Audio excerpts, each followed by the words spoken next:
Yo, what's up les gars, j'espère que tout le monde va bien. Petite vidéo FAQ. Je vais répondre à vos questions que vous m'avez posées sur Instagram. D'ailleurs, pour ceux qui n'ont pas rejoint le Insta, n'hésitez pas. Il est tout nouveau, il est tout frais. Venez sur Insta, c'est dans la description. Vous venez, on peut discuter, on peut débattre football. Je réponds à vos messages, etc. Et par moment, il y aura des petites FAQ que je poserai sur Insta. Donc n'hésitez pas à le rejoindre, c'est dans la description. Voilà, c'est la trêve, il n'y a pas beaucoup d'actu. On va se faire une petite vidéo questions-réponses. Je vais répondre à vos questions sur l'actualité du football. J'ai à peu près 8-10 questions. Et voilà, on va répondre ensemble et je vais donner mon avis sur ces questions. C'est parti, let's go. Juste avant de commencer la vidéo, je voulais juste tous vous remercier pour tous les nouveaux abonnés, ceux qui like, qui prennent le temps d'écrire des commentaires, d'échanger avec moi, peu importe que ce soit les supporters du Real, du Barça. Je sais qu'il y a pas mal de supporters du Barça qui viennent, on n'est pas forcément d'accord, des fois je suis pas forcément honnête, etc. Mais voilà, ça reste un échange dans la bienveillance, dans le respect, ça reste que du football. Au final, on aime nous tous le même sport. Et voilà, en tout cas, merci à tous ceux qui s'abonnent, qui soutiennent la chaîne, ça fait chaud au cœur, on est ensemble. Alors, première question, que penses-tu de Dembélé? Peut-il prétendre au Ballon d'Or? Ah, Dembouz, il est stratosphérique en ce moment. Oui, forcément, il est crédible à être candidat au Ballon d'Or, en tout cas dans sa forme actuelle. Après, il reste encore du temps, il y aura encore d'autres facteurs, la Ligue des Champions, les trophées, les statistiques, bien sûr. Mais à l'heure actuelle, s'il continue sur cette lancée, sur ses standards, forcément qu'il sera dans ce peloton de tête avec les autres joueurs qui se démarquent pour le Ballon d'Or. Et ouais, il fait une saison stratosphérique. Franchement, il est exceptionnel. Il a déjà battu, il est déjà à 30 buts. Il a déjà battu son record perso et de loin, il l'a explosé. Faut savoir que Dembélé, on sait tous, il a des qualités, c'est un talent. On l'a vu à Rennes, il est parti à Dortmund. Je repense à ce duo avec Aubameyang, c'était incroyable. Il était vraiment en jambes, il statait. Il est parti, il a fait ce transfert au Barça qui, pour moi, c'était un petit peu mitigé. On sait que Dembouz, moi, je connais pas sa vie. Je suis pas là pour en témoigner. Mais voilà, son hygiène de vie, etc. Sa discipline, c'était un petit peu compliqué. Et voilà, depuis qu'il s'est marié, je sais pas si ça joue un rôle, mais je pense, depuis qu'il s'est posé, il s'est marié, etc. Il a une meilleure hygiène de vie, une meilleure attitude. Il est beaucoup plus discipliné, il fait preuve de rigueur. Je sais qu'apparemment, il est pas mal suivi par physio, nutritionniste, etc. Du coup, très bonne hygiène de vie, ça se ressent sur le terrain. Après, attention, il a eu des blessures aussi, Dembouz. Il a eu des grosses blessures. C'était compliqué à revenir. C'est sûr que ça l'a écarté des terrains. Il n'a pas pu être régulier, enchaîner les prestations. Il y a eu des rechutes, etc. Mais on sait tous que Dembélé, voilà, c'est un des meilleurs en 1 contre 1, en dribble, Certains le comparent à un sprinter, mais quand même en qualité de dribble, en percussion, en différence, c'est ce qui se fait de mieux. Pied droit, pied gauche, il peut partir de n'importe quel côté. Pour les défenseurs, c'est un calvaire de défendre sur lui. Il avait ce problème de finition. On sait qu'il était capable de dribbler 2-3 joueurs, de faire des différences, de centrer. Mais le dernier geste, dans le dernier tiers, que ce soit les centres, les tirs, il y avait toujours cette imprécision. Il manquait de justesse. Et aujourd'hui, il l'a trouvé, il a travaillé. Et là, aujourd'hui, ce qui fait la différence, c'est qu'il fait preuve de calme, je trouve, quand il arrive dans la surface. Il fait les bons choix, il prend les bonnes décisions, il est calme. Comme on dit, il est capable d'un petit peu arrêter le temps dans la surface. C'est-à-dire qu'il y a certains joueurs, voilà, des grands joueurs qui sont capables de marquer ce temps d'arrêt, de prendre les bonnes décisions et de ne pas paniquer, de rester lucide dans la surface, etc. Et aujourd'hui, c'est ce qu'il fait. Il marque, il utilise la bonne surface du pied quand il tire. Ce n'était pas le cas auparavant, etc. Aujourd'hui, il s'est peaufiné, c'est un joueur complet. Il avait des grosses qualités, il fallait juste qu'il travaille un petit peu sur sa rigueur, sa discipline, le travail devant le but, la finition. Aujourd'hui, c'est un joueur extraordinaire et oui, clairement, il fait partie des candidats pour le Ballon d'Or et on verra. Il y aura les trophées, la Ligue 1 s'est pliée, la Coupe de France, ce sera sûrement pour le PSG aussi. La Ligue des Champions, bon, elle est convoitée, elle est courtisée, on sait tous, très compliqué à aller la chercher. Mais aujourd'hui, le PSG, pour moi, dans l'aspect maîtrise collectif, ce qui montre en termes de footballistiquement et dans le jeu, ils n'ont jamais été aussi proches de la perfection, entre guillemets, de leur perfection. On a déjà vu des PSG très bons à l'époque 2014, Ibra, Di Maria, etc. Mais là, c'est différent. C'est un vrai collectif. Les mecs, ils jouent les uns pour les autres. Ils prennent du plaisir à jouer ensemble. Dembélé, c'est pas la superstar de l'équipe, mais c'est le buteur, c'est le scoreur. Ça peut venir de partout, hein. Barcola, Doué, il y a même des milieux qui scorent, qui marquent. Maintenant, ils ont recruté Guevara aussi, qui peut être décisif. C'est un vrai collectif, tout le monde joue les uns pour les autres. Et il y a tout le monde qui fait les efforts, ça court de partout. Non, franchement, c'est incroyable. Et on ne sait pas hein, si ça va loin en Ligue des Champions et qu'un Dembélé qui continue à stater. On ne sait pas. C'était improbable en début de saison. Si on aurait tous dit Dembélé Ballon d'Or, tout le monde aurait rigolé. Aujourd'hui, à plus de la mi-saison, c'est un candidat évident. Alors, prochaine question. Est-ce que tu vois le Real gagner sa 16e Ligue des Champions? Wow, non. Clairement, je vois pas le Real aller chercher cette Ligue des Champions. Honnêtement, de ce qu'on voit depuis le début de saison, moi je fais tous les débriefs, je regarde tous les matchs. Je suis pas rassuré de cette équipe. Elle m'apporte pas énormément de garanties, de certitude dans le jeu. C'est une équipe qui est beaucoup trop déséquilibrée. Il y a des équipes qui sont largement plus en place, plus cohérentes pour aller chercher cette Ligue des Champions. Après, le Real est en quart de Ligue des Champions. Le Real, plus ils avancent dans la compétition, plus en fait ils peuvent le faire. Le Real marche un petit peu comme ça, c'est leur compétition. T'as un Real qui est en quart de finale. Si tu passes l'étape Arsenal, ce qui n'est pas fait, t'auras sûrement le PSG ou Aston Villa, mais je pense plus le PSG. Là, ce sera déjà pour le storytelling incroyable. Mbappé, PSG, etc. Vous savez. Mais si on revient sur le secteur et sur l'aspect footballistique, le PSG est beaucoup plus armé que le Real aujourd'hui. Maintenant, le Real avec ses individualités, c'est très compliqué à analyser hein, cette saison de Real. Je vous dis la vérité, moi mes débriefs, ça va d'un débrief à un autre, c'est différent parce que cette équipe, dans le même match, peut montrer plusieurs visages différents. Ils peuvent très bien, grâce à leurs individualités, s'en sortir. Mais j'ai quand même du mal à voir le Real aller au bout cette saison. Il y a des équipes comme le Barça, le PSG, ou même peut-être l'Inter, je sais pas, qui sont plus cohérentes. Après, ouais, le Real peut aller chercher peut-être une Liga ou une Coupe du Roi, mais la Ligue des Champions, ça me paraît un peu compliqué. Après, c'est le Real. Tous les ans, on dit la même chose. Et au final, plus ils avancent dans la compétition et plus ils sortent ce supplément d'âme pour aller la chercher. Alors, prochaine question. Es-tu confiant pour le prochain ou les prochains Clasico? Ouais, parce qu'il y en aura potentiellement plusieurs. Que ce soit peut-être en Coupe du Roi, il y aura forcément déjà ce Clasico au retour en championnat. Peut-être en Ligue des Champions, on ne sait pas, ce serait incroyable, du jamais vu encore. Mais est-ce que je suis confiant? Non, forcément que non. Je reviens un petit peu à ce que je disais auparavant sur la question précédente. Ce Real me rassure pas du tout. Dans le jeu, dans l'aspect sans ballon, dans le pressing, on voit pas la patte Ancelotti. Je suis désolé, c'est une équipe qui est déséquilibrée. Il y a un bloc d'attaque, un bloc de défense. Il y a juste... Qu'est-ce qu'on voit? C'est en phase défensive, tu as un 4-4-2 qui est flagrant, qu'on voit, mais c'est tout ce qu'on voit. Ensuite, offensivement, c'est advienne que pourra, on passe le ballon aux 4 joueurs offensifs et puis on verra. Moi, je suis pas convaincu. Après, ça reste des grosses individualités. Pour en revenir à la question initiale, donc le Classico, donc le Barça, on va parler du Barça parce que le Classico, non, franchement, je suis pas rassuré de par les deux précédents Classico. On s'est fait rouler dessus. Et de manière assez violente. Footballistiquement parlant, on n'a rien proposé. Il y avait une marge, mais un delta entre les deux équipes. Maintenant, j'ose espérer quand même que le Real fera preuve un petit peu d'orgueil. Les joueurs aussi. Tu perds un 3e, voire un 4e Classico dans la saison. Là, je peux dire que ça peut grincer dans les couloirs du Real. Et Ancelotti, à mon avis, ce sera sûrement sa dernière saison. Peu importe ce qui se passe, je vois bien que ce soit sa dernière saison, puisqu'on a encore entendu que le Brésil était toujours intéressé par Carlo. Xabi Alonso a refusé Liverpool pour le Real. Donc c'est un mariage qui va se faire quand on ne sait pas. Mais c'est vrai que le Classico, non, je ne suis pas rassuré du tout. Le Barça est en très très grande forme. C'est cohérent, ça attaque de partout, ça joue très haut.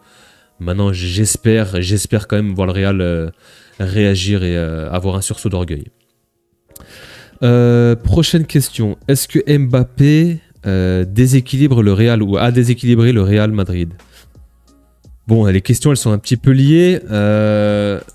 J'ai envie de dire oui et non. Quand tu as un joueur de ce statut, de cette envergure, avec cette aura qui arrive dans ton équipe, forcément que ça chamboule un petit peu les plans et l'aspect offensif. Maintenant, déséquilibré, ça dépend. Moi, je vois, ça a un ton un petit peu négatif, je dirais, la question. Mais ça peut être positif aussi. Parce qu'aujourd'hui, Kylian Mbappé, c'est 31 buts cette saison. Il a sauvé le Real à plusieurs reprises dans la saison. Notamment le dernier match contre Villarreal où il met ce doublé. On gagne 2-1 en partie grâce à lui, il sauve le Real. Et c'est arrivé plusieurs fois dans la saison. Il me semble que c'était contre le Betis au match aller.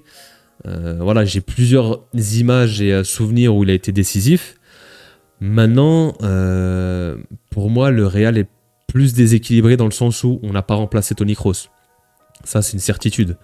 Mbappé ou pas Mbappé, il n'aurait pas été là, ça aurait été la même chanson. On aurait eu ce déséquilibre au milieu de terrain où tu sais que Kroos, c'était le régulateur, le chef d'orchestre, celui qui tempère le thermomètre de l'équipe, tout simplement. Et c'est sûr que quand tu le perds, c'est un poids, un vide énorme, vraiment, et on le ressent. On le ressent, il y a une équipe qui est coupée en deux, parce qu'en plus de ça, tu rajoutes une individualité devant alors qu'on n'en avait pas forcément besoin. Après, tu as Mbappé libre, tu le prends. C'était un mariage qui allait se faire avec le Real, c'était écrit d'avance. Maintenant, pour moi, il y a un offensif de trop. J'ai l'impression quand même, Vini à gauche, Rodrigo à droite, Bellingham en 10, voire 9,5 avec Mbappé devant. Voilà, chacun veut un peu tirer son épingle du jeu, chacun veut aller chercher son ballon d'or, il y a des égos, ils s'entendent plutôt bien, mais dans le jeu, ça joue pas forcément les uns pour les autres ensemble. On voit Vini qui fait un petit peu sa popote personnelle, il place un peu ses intérêts individuels avant le collectif. Mbappé forcément aussi, c'est un neuf, c'est un buteur, il veut la lumière. Rodrigo lui, il est un petit peu plus en retrait, mais on sait que voilà, il peut tirer son épingle du jeu, il est capable de marquer aussi, on l'a vu à plusieurs reprises. Bellingham, lui, il a pris goût depuis la saison dernière à marquer des buts, à se projeter. Donc je pense qu'il a encore faim de but, on le voit, hein, il fait beaucoup de courses vers l'avant, etc. Des fois, il revient aussi faire des courses parce que ça laisse ce trou. Et ensuite, tu te retrouves avec les milieux de terrain. Il y a cette équipe qui est coupée en deux, tout simplement. Bellingham, il faut qu'il arrive à trouver le bon équilibre. Ouais, non, franchement, il y a un déséquilibre, mais c'est pas Mbappé le responsable. Pour moi, c'est la perte de Toni Kroos. Et en plus de ça, tu perds des cadres tels que Carvajal, Militao, des longues blessures qui n'étaient pas prévues. C'est des cadres de l'équipe et forcément que ça chamboule un petit peu le collectif, quoi. Prochaine question. Quelle est la meilleure équipe du moment? C'est simple, pour moi, c'est le PSG et le Barça en ce moment. C'est des équipes qui sont très impressionnantes d'un point de vue collectif, avec et surtout sans ballon. On voit le pressing, le contre-pressing. Le PSG, c'est ce qui se fait de mieux. Le Barça, c'est très fort aussi. Même si on a vu contre l'Atlético et contre d'autres équipes, par moment, si tu arrives à passer ce premier ou deuxième rideau, il y a full espace derrière. C'est un de leurs points faibles d'ailleurs. Mais le PSG, c'est beaucoup plus cohérent, je trouve encore. Je parle pas par rapport au Barça, hein. C'est deux équipes qui sont très très fortes, mais le pressing du PSG est mieux coordonné, j'ai l'impression. Il y a moins d'espace derrière. Ça part moins à l'abordage, en fait. Ça joue un peu moins haut, c'est un peu un bloc médian. Et ouais, c'est les deux équipes qui se démarquent, tout simplement. Liverpool, je les enterre pas. Faut pas. Certes, ils ont passé une semaine, 10 jours très très compliqués. Ils se sont fait éliminer en Ligue des Champions, ils ont perdu la Cup contre Newcastle. Même avant ça, c'était des matchs, des victoires un petit peu tirées par les cheveux, des matchs nuls ici et là. Mais tu peux pas enlever ce qu'ils ont fait pendant 8 mois. Ce qu'ils ont fait, c'était extraordinaire. Ils sont sur une très très grosse saison en PL. Ils vont aller chercher peut-être leur deuxième PL. Je pense que c'est quasi fait. Les Gunners, ils y croient encore un petit peu mathématiquement. Mais à mon avis, Liverpool, s'il n'y a pas de grosse sortie de route, ça file tout droit vers sa deuxième PL. Dans ces 10 dernières années, ou même plus. Et ouais, c'est un titre qui est très très important pour Liverpool, forcément. Et voilà, ils ont laissé des plumes en Ligue des Champions et en Cup, etc. Ils se sont fait sortir des deux Cups. Je mets quand même Liverpool dans le lot, pour moi, des grosses équipes cette saison avec le PSG et le Barça. Prochaine question. Est-ce que le Barça est capable de faire le triplé? Bah oui. Aujourd'hui, le Barça, c'est l'équipe la plus impressionnante d'un point de vue offensif. C'est 135 buts. C'est la meilleure attaque d'Europe. Dans le jeu, footballistiquement, c'est très cohérent, c'est beau à voir jouer. Voilà, comme j'ai dit, chacun joue les uns pour les autres. Il y a un vrai collectif qui se dégage. Ils prennent du plaisir. Tu vois que les joueurs prennent du plaisir à jouer les uns pour les autres. Ça se fait des passes. Ça donne à moi, à toi. Ça se fait des passes, etc. A contrario, le Real, on voit que souvent les joueurs veulent faire la décision eux-mêmes, tout seuls. À la différence du Barça qui, eux, ont vraiment ce côté collectif. C'est-à-dire ils vont respecter le jeu. S'il y a un centre à faire, ils vont le faire. S'il y a une passe à faire, ils vont le faire. Ils vont se donner des buts, ils vont se faire des assists. Et je vois pas ça. Je vois ça chez le PSG aussi. Mais voilà, une équipe comme le Real, je le vois pas. Et pour en revenir à la question, est-ce que le Barça est capable de faire le triplé? Oui. La Liga, ils sont bien partis. Ils ont un match en retard, ils sont ex-aequo avec le Real à 60 points. Et virtuellement 61 points parce qu'ils ont gagné ce match aller 4-0, ils sont assez larges. Ils ont ce match en retard, donc si ils font pas de faux pas, ils sont sérieux, ils peuvent aller chercher leur Liga. La Copa, faudra passer l'Atlético Madrid. Il y a eu ce match nul 4-4 spectaculaire à l'aller. Il y aura le match retour et potentiellement un classico en finale. Donc honnêtement, s'ils arrivent à se hisser en finale et rencontrent le Real, ils peuvent nous battre, hein, comme ils l'ont déjà fait à 2 reprises. Assez facilement, je trouve. Et la Ligue des Champions, c'est pareil, ils ont un bon parcours, ils ont un bon bracket jusqu'en demi-finale, je dirais. Et pareil, s'il n'y a pas de sortie de route, s'il n'y a pas catastrophe ou surprise, ça peut aller jusqu'en demi, voire finale. Et ouais, on verra comment ils vont gérer ces 3 compétitions, s'il n'y a pas de blessures, etc. Mais ouais, le Barça peut aller chercher, si c'est pas le triplé, en tout cas, ils peuvent aller chercher au moins 1 ou 2 titres facilement, quoi. Quel est le poste le plus important? Défense, milieu, attaque. Ok, ça c'est une question un peu plus généraliste. J'ai envie de te dire, les 3 postes sont importants. Même le gardien est important.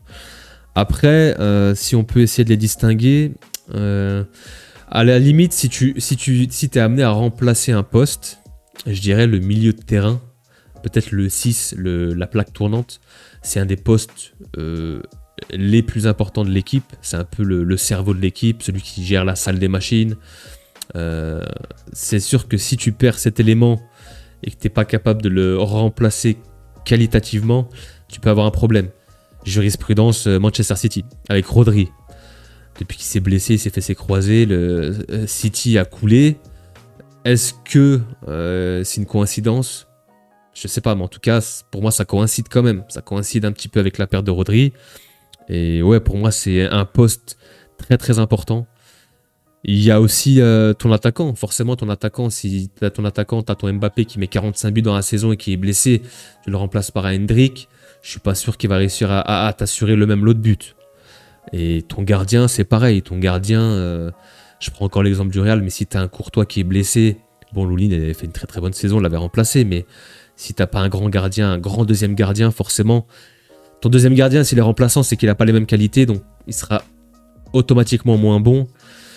Ça peut être problématique aussi. On l'a vu lors de certains matchs ou lors de certaines campagnes en LDC où Courtois était très très décisif pour aller chercher, a été un acteur majeur pour sa Ligue des Champions. Je dirais la colonne vertébrale. Gardien, peut-être ta charnière, un de tes défenses, le milieu de terrain, le 6 et l'attaquant. Après, les ailiers, tu peux toujours bricoler. Même si voilà, ils sont aussi importants, attention, hein, mais tu peux toujours bricoler, on l'a bien vu. Hein, tu fais passer un milieu latéral, tu fais passer... si tu as un ailier qui est bon, qui sait provoquer, le remplaçant, il sera aussi bon, il pourra provoquer, faire des centres, etc. Mais ouais, je dirais quand même plus la colonne qui est importante. Prochaine question. Comment expliques-tu le downfall de City? Ouais, la descente aux enfers de City, comment l'expliquer? Waouh, il y a plusieurs facteurs. C'est compliqué à expliquer. Moi, je pense qu'il y a plusieurs facteurs. Déjà, pour en revenir à ce que je disais, tu as perdu un Rodri qui, lui, était le stabilisateur, le régulateur de milieu de terrain. C'est le ballon d'or, hein, tout simplement. Hein, même si, bon, ballon d'or, on s'entend, on peut discuter avec Vinicius. Vous connaissez mon avis, j'ai fait une vidéo là-dessus. Mais c'est quand même un ballon d'or, un des meilleurs joueurs au monde. Et c'est sûr que si tu perds cet élément-là au milieu de terrain, tu as un vide, tu as un manque.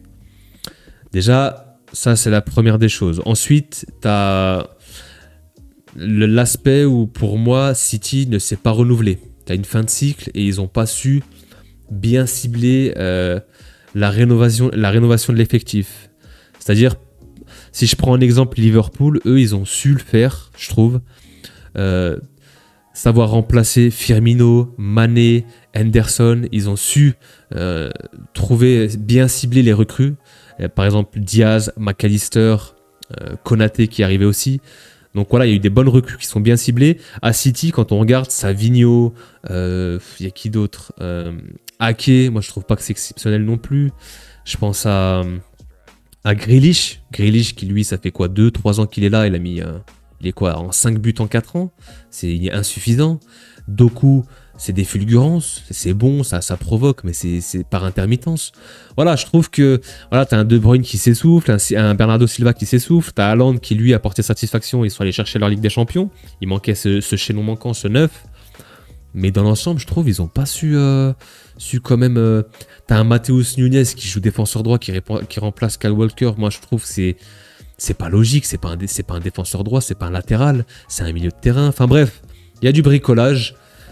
En plus de ça, tu as un Pep Guardiola qui a eu des soucis perso. Hein. On sait qu'il a divorcé, etc.